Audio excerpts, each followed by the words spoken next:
ကာယေနဝါစာယယောဒသင်ညတောမနသာစာကိဉ္စီနာကရောတိပါပံနအတ္တဟေတုအလိကံဗနေတိတထာဝိတံသီလဝန္တံဝတ္တန္တိ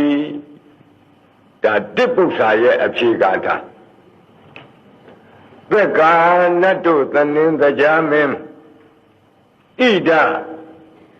ဤလူပြည်လောက၌ယောအမမထင်အကျဉ်သို့သောအမျိုးကောင်းသားအမျိုးကောင်းသမီးသည်ကာယေနကိုဖြင့်၎င်းဝါစာယာနှုတ်ဖြင့်၎င်းသိညတော်အကုသိုလ်မှုမပြုမိအောင်ဆောင်စည်း၏မနသာစစိတ်ဖြင့်လိကိဉ္စီပါပံတစုံတစ်ခုသောမကောင်းမှုကိုမြတ်နာကရောတိမပြုလေမကြံပေအတ္တဟေတုမိမိဟုသောအကြောင်းကြောင့်အလိကံမူသာစကားကိုနဗနေတိမပြောဆိုတထာဝိတံထိုသို့သဘောရှိတဲ့သူကိုသီလဝန္တံသီလရှိတဲ့သူဟူ၍ဝတ္တံတိဖရာအစာများလာပြီးတောင်းသူတော်ကောင်းတို့ညင်ညောင်းတန်ချိုမိတ်ဆိုတော်မူကြလေကုန်ပြီလို့တရားဘယ်လိုသဘောရှိတဲ့ပုဂ္ဂိုလ်ကိုသီလဝန္တကိုကျင့်သီလချင်းဝအပ်သောသီလရှိတဲ့ပုဂ္ဂိုလ်လို့ခေါ်ဆိုရတယ်လေအဲ့ဒီပထမအမိပု္ပ္ပာရဲ့အဖြေကတစ်ကိုဖြင့်အကုသိုလ်မှုမပြုမိအောင်စောင့်စည်းနှစ်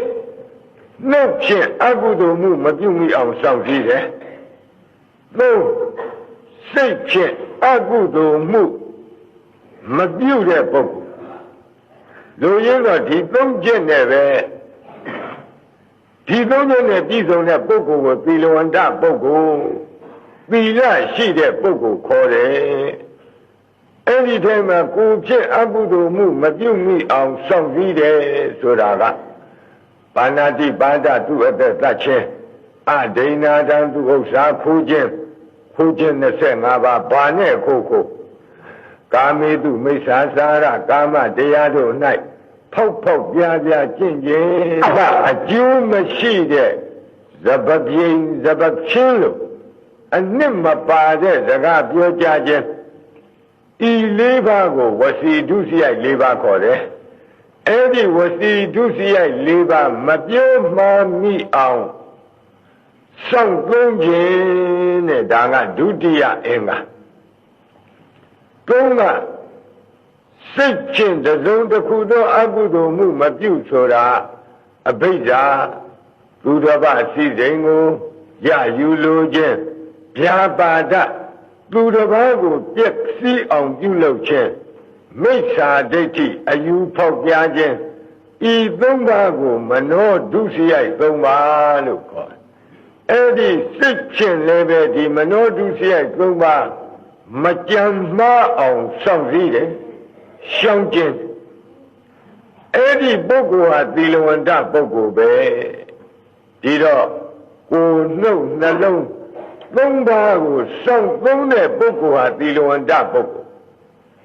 အဲ့ဒီထဲမှာနအတ္တဟေတုအလိကံဗနေတိမိမိဟူသောအကြောင်းကြောင့်မူသားစကားမပြောဘူးဆိုတာကဒေသနာဥတေယုံမျှပါတဲ့ဒေသနာတိသစာကခေါ်တယ်မိမိကြောင့်လည်းပဲမူသားစကားမပြောရသူ့ကြောင့်လည်းပဲမူသားစကားမပြောရရွှေလူခြင်းလို့လည်းမူသားစကားမပြောရငွေလူခြင်းလို့လည်းမူသားစကားမပြောရဘူးတဲ့ဘယ်လိုနည်းနဲ့မှချွတ်လွဲတဲ့မူသားစကားမပြောရတို့ဒါဖြင့်အဲ့ဒီမူသားစကားမပြောရဘူးဆိုတာနှုတ်ဖြင့်စောင့်စည်းခြင်းဆိုတဲ့အချက်ထဲမှာဝစီဒုစရိုက်၄ပါးကျင့်ရှောင်ရင်းတဲ့ပါမသွားဘူးလားပါတယ်ပါရင်ဘာပြုလို့ထပ်ပြီးတော့အလောင်းတော်ကဒါကိုပြီးကြထုတ်ပြီးတော့ဟောရပြန်တယ်လေဆိုတော့ဧကံဓမ္မံအတိတ္တမုသာဝါဒိဋ္ဌဇန္တုနောစသည်ဖြင့် အကုသိုလ်တရားတွေမှာတဲ့မုသာဝါဒတစ်ခုပြောဝင်တဲ့လူတယောက်ဟာသူမပြုဝင်တော့ဒုစရိုက်ကဲလို့မရှိဘူးမုသာပြောဝင်ရင်အကုသိုလ်မှန်သမျှအကုန်ပြုလို့ဝင်သွားရောတဲ့အဲ့ဒါလောက်မုသာဝါဒဒီပေါ့လေကြောက်เสียကောင်းတာကောင်းတဲ့တရားမို့လို့သူ့ကိုတသိတသန့်ထုံးပြီးတော့နာအတ္တယေတုအလိကံပဏိတိမိမိကြောင့်သူတစ်ပါးကြောင့်ရွှေကြောင့်ငွေကြောင့်ဘာကြောင့်မှချွတ်ယွန်းတဲ့မူသားစကားမပြောကြလို့သိကြဟောပါတယ်